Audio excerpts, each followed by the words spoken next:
মুখ্যমন্ত্রী মমতা বন্দ্যোপাধ্যায়কে নিয়ে কুরুচিকর মন্তব্য করায় এবারে বিপদে পড়তে চলেছে দিলীপ ঘোষ।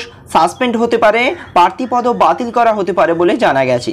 অপরদিকে বেরিয়ে এসেছে প্রধানমন্ত্রী নরেন্দ্র মোদী সরকারের তরফ থেকে দেশের সকল গরিবদের জন্য বড়সড় ঘোষণা। ইডির উদ্ধার করা লুটের টাকা এবারে বিতরণ করা হবে বাংলার গরিবদেরকে। রাজমাতাকে ফোনে সেই বার্তাই দিলেন প্রধানমন্ত্রী নরেন্দ্র মোদী। অপরদিকে বেরিয়ে এসেছে ভোটের আগে মহামৈত্যকে কেন্দ্র করে বড়সড় আপডেট। বিদেশি মুদ্রা লেনদেন মামলায় মহামৈত্যকে আগামীকাল দিল্লিতে তলব করতে চলেছে ইডি, জানিয়ে আরও বিপদ বাড়তে পারে মহুয়ার। এছাড়াও বেরিয়ে এসেছে দিল্লির মুখ্যমন্ত্রী অরবিন্দ কেজরিওয়ালকে কেন্দ্র করে বিরাট বড়সড় আপডেট। ইডি ছাড়লেই এবারে হেফাজতে নেবে কেন্দ্রীয় তদন্তকারী সংস্থা সিবিআই। হ্যাঁ ফ্রেন্ডস, একদম ঠিকই শুনেছেন। তো আজকে এই কয়েকটি গুরুত্বপূর্ণ আপডেট নিয়েই থাকবে বিস্তারিত আলোচনা, তাই ভিডিওটিকে একটু অবহেলা না করে প্রথম থেকে শেষ পর্যন্ত মনোযোগ সহকারে দেখতে থাকুন। তো চলুন শুরু করা যাক। আলোচনা শুরু করার পূর্বে প্রত্যেকবারের মতোই করবো একটি রিকোয়েস্ট। ইনফরমেশনটি ভালো লাগলে অবশ্যই ভিডিওটাকে লাইক করবেন, চ্যানেলটিকে অতি অবশ্যই সাবস্ক্রাইব করবেন এবং পাশে থাকা বেল আইকনটিকে প্রেস করুন এরকমই লেটেস্ট ট্রেনিং আপডেট সবার আগে পাওয়ার জন্য। সাথে সাথে ভিডিওটিকে বেশি বেশি পরিমাণে সকলের মাঝে শেয়ার করে দেবেন। বলা হচ্ছে ইডির উদ্ধার করা লুটের টাকা বিতরণ করা হবে বাংলার গরিবদের। রাজমাতাকে ফোন প্রধানমন্ত্রী। রেখাপাতের পর রাজমাতা অমৃতা রায়কে ফোন প্রধানমন্ত্রী নরেন্দ্র মোদীর। ইডির উদ্ধার করা সেই দুর্নীতির টাকা বিতরণ করা হবে গরিবদের মধ্যে। এই বিষয়টি নিশ্চিত করার জন্য তিনি নিজেই কাজ করছেন। বিজেপির প্রার্থী রাজমাতা অমৃতা রায়কে ফোনে জানালেন প্রধানমন্ত্রী মোদী। মোদীর ফোনে রাজমাতা অমৃতা রায়কে বলেন, এই লুটের টাকা কিভাবে গরিবদেরকে আমরা ফিরিয়ে দেওয়া যায় সেই উপায় বের করার জন্য তিনি আইনি বিকল্পের দিকগুলো খতিয়ে দেখছেন। ইডি যে নগদ ও সম্পত্তি বাজেয়াপ্ত করেছে সেই সবই আসলে সাধারণ মানুষের টাকা। সেই টাকা যাতে গরিবদের লোকেদের কাছে যায় তা নিশ্চিত করার জন্য কাজ করছেন তিনি।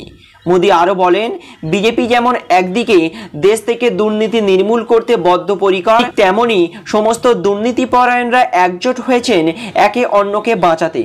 তবে ফোনে অমৃতা রায়কে প্রধানমন্ত্রী মোদীর গ্যারান্টি দেন যে আমার বিশ্বাস মোদীর সেই ক্ষমতা আছে, মোদী সেই কাজ করে দেখাবে। ইডি যে সমস্ত টাকা লুট করেছে সমস্ত দুর্নীতিবাজদের কাছ থেকে সেই টাকা সাধারণ মানুষদের কাছে ফিরিয়ে দেওয়া হবে।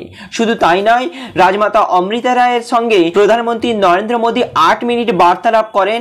আপনারা যদি সেই পুরো বার্তালাপটি শুনতে চান ডেসক্রিপশন বক্সে আমি তার লিঙ্ক দিয়ে দেব, অথবা আমার চ্যানেলে গিয়েও দেখতে পারবেন, যেখানে বাংলা সম্বন্ধে অনেক রকম মন্তব্য করেছেন প্রধানমন্ত্রী নরেন্দ্র মোদী ও রাজমাতা অমৃতা রায়। অপর আপডেটে বলা হচ্ছে মুখ্যমন্ত্রীকে খোঁচা, দিলীপ ঘোষ সাসপেন্ড, প্রার্থীপদ বাতিল। মমতা বন্দ্যোপাধ্যায়কে নিয়ে বিজেপি সাংসদ এবং বর্ধমান দুর্গাপুর লোকসভা কেন্দ্রের বিজেপি প্রার্থী দিলীপ ঘোষের বিবৃতিতে তৃণমূল নেতা কুণেল ঘোষ আক্রমণ করেন। তিনি বলেন, মমতা বন্দ্যোপাধ্যায়ের বিরুদ্ধে দিলীপ ঘোষ যে মন্তব্য করেছেন তা অত্যন্তই অবমাননাকর এবং অসম্মানজনক। তিনি নিয়মিত এ কাজ করে আসছেন, তিনি অভ্যাসগত অপরাধী হয়ে উঠেছেন। আমাদের 3টি দাবি। প্রথমে, সার্কেল অফিসারের উচিত তাকে শোকজ নোটিশ দেওয়া। দ্বিতীয়ত, এটা বলার পিছনে তার ব্যাখ্যা বিবেচনা করা উচিত নয়। তৃতীয়ত, আমরা দাবি করছি তাকে সাসপেন্ড করা হোক এবং তার প্রার্থীপদ বাতিল করা হোক। মমতা বন্দ্যোপাধ্যায়কে নিয়ে কুরুচিকর মন্তব্য করায় এবারে বিপদ বাড়তে চলেছে দিলীপ ঘোষের। দিলীপ ঘোষের বিরুদ্ধে কমিশনে নালিশ জানিয়েছে তৃণমূলের 9 থেকে 10 জনেই, জানিয়ে আবারও বিপদ বাড়বে বলে আশঙ্কা করা যাচ্ছে দিলীপ ঘোষের।